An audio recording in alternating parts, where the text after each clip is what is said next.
Welcome back to The Explainer, everyone. Today, we're putting on our forensic scientist hats to explore a grim but absolutely fascinating reality, the microscopic world of human decomposition. You see, the second a life ends, a biological clock starts ticking, and it's governed by an incredibly specific, highly complex set of rules. For us investigators, understanding how to read that clock is literally the difference between a cold case and finding justice. So we're going to dive deep into the exact science of how Mother Nature reclaims organic matter and exactly how we decode that timeline. Here is our syllabus for today. 1. Welcome to Forensics 101. 2. The crucial environmental variables.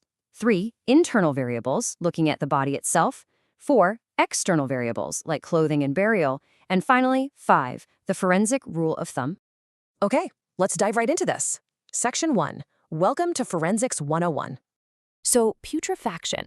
Clinically speaking, it's defined as the decomposition of organic matter by microorganisms.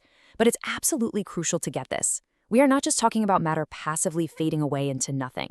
No, this is an incredibly active, dynamic, biological feast. Mother Nature has this highly specialized cleanup crew, mostly made up of bacteria, and they get to work almost immediately. Our job in forensics is, well, it's basically a game of reverse engineering. We have to look at a scene and figure out exactly what factors are encouraging that cleanup crew and what factors are holding them back. Okay, so what's the very first visual clue we actually look for? It's this greenish discoloration, and it almost always starts right in the lower right abdomen. Why that specific spot?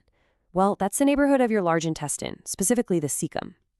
While you're alive, your immune system keeps this massive, thriving population of gut bacteria perfectly in check. But the moment that system shuts down, those native bacteria completely break out. They multiply like crazy, producing gases that react with hemoglobin in the blood, and that reaction creates that distinct green hue. For an investigator, spotting this highly localized marker is the ultimate confirmation. The putrefaction clock is officially ticking. So, we know what starts the clock. Now let's look at what controls its speed. Moving on to Section 2, the crucial environmental variables. I want you to think about this for a second. What do you think is the single most critical factor driving this entire microscopic feast? Think about your own kitchen at home. What dictates whether fresh produce stays perfectly crisp or completely spoils overnight? Because it all comes down to the exact same fundamental laws of science that govern crime scenes. If you guess temperature, you hit the nail on the head. The absolute sweet spot for bacterial activity is right between 21 and 38 degrees Celsius. That's roughly 70 to 100 degrees Fahrenheit. In that specific range, bacteria absolutely thrive. They multiply at staggering rates, drastically accelerating the whole decomposition process. But if you drop that ambient temperature below freezing, you effectively hit the pause button. Freezing completely halts the process. When you really break it down, decomposition is just a massive battle of thermodynamics and microbiology. Literally every single degree, up or down, completely rewrites our forensic timeline. And that brings us to a really crucial relationship: moisture and air. High humidity combined with open air exposure creates the ultimate breeding ground. It rapidly accelerates putrefaction because those microbes have literally everything they need to thrive. But what about water? You might assume that sinking a body in a lake would speed things up, right? Actually, scratch that. It's the exact opposite. Immersion in water paradoxically slows the decay process down initially compared to being out in the open air. The surrounding water acts as a coolant, continually lowering the body's ambient temperature, and it severely restricts access to the oxygen that these decomposing microbes desperately need to do their jobs. Let's transition now from the environment around the body to the actual host itself. Section 3, internal variables, the body. This is where the biology gets really fascinating. Out in the field, we consistently observe that bodies with higher fat content putrefy significantly faster than lean ones. It all comes down to insulation. Adipose tissue, fat, retains core body heat for a much longer period after death. So that internal insulation essentially traps the temperature right in that optimal bacterial sweet spot we just talked about. Plus, fatty tissues hold a higher concentration of moisture, so you're basically handing that microscopic cleanup crew a warm, humid, nutrient-rich environment to work massive overtime. Now get ready for a really wild forensic paradox regarding age. Generally speaking, younger bodies, specifically children and infants, can sometimes putrefy way faster than adults. Initially, I know that sounds totally counterintuitive, right? A young body actually has far fewer internal bacteria to kickstart the whole decay process. But here's the catch. The higher overall water content in an infant's tissues, combined with their relatively fragile skin structure, often drastically outweighs that lower bacterial count. It puts the whole breakdown on fast forward. It's exactly these kinds of biological anomalies that make forensic science so endlessly complex. We also absolutely have to look at the cause of death. Fatalities involving infectious diseases, septicemia, blood poisoning, or severe traumatic injuries, these give bacteria an absolute fast track. Think about it. If someone dies from a massive infection, their circulatory system is already teeming with multiplying bacteria at the exact second of death. They have a massive systemic head start. Similarly, severe injuries create physical breaks in the skin.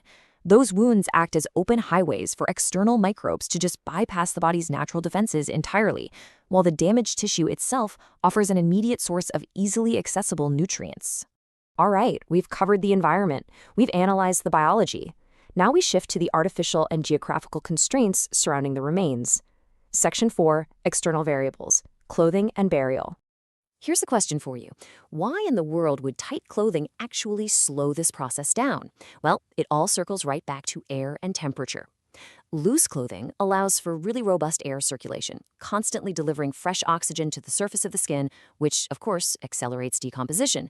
But tight clothing, or wrapping a body tightly in heavy fabrics, that acts as restrictive insulation. It shields the remains from the open air, blocks the oxygen exchange, and dramatically slows down aerobic microbial activity. So for us investigators, what someone was wearing isn't just a clue to who they were. It is a massive mathematical variable we have to plug into our time of death calculations. And of course, burial depth and soil composition are just as critical. A shallow grave with porous soil basically leaves the front door wide open for oxygen, moisture, and insects to penetrate, speeding up decay. But a deep burial in highly acidic soil, or maybe a super dry, sandy desert environment, that acts almost like a tomb of preservation. Those extreme environments can severely slow decay down, sometimes completely halting it altogether. Under the right conditions, it even triggers a process where body fats convert into a waxy substance called adipocere. We often call it grave wax, which can remarkably preserve the body's structure and even facial features for literally years. All of these variables, the temperature, humidity, body mass, clothing, soil, it is a ton of data to calculate at a crime scene, which leads us to our final synthesis. Section 5, the forensic rule of thumb. Now, what's really interesting about this is how we boil all that data down in the field. Every forensic student memorizes this baseline formula, the 1-to-8 ratio. 1 week of exposure in the open air is roughly equivalent to 2 weeks immersed in water, which equals a whopping 8 weeks buried deep in the earth. Just let that sink in for a second. The exact same biological destruction that takes just 7 days on the surface takes 2 entire months to happen underground.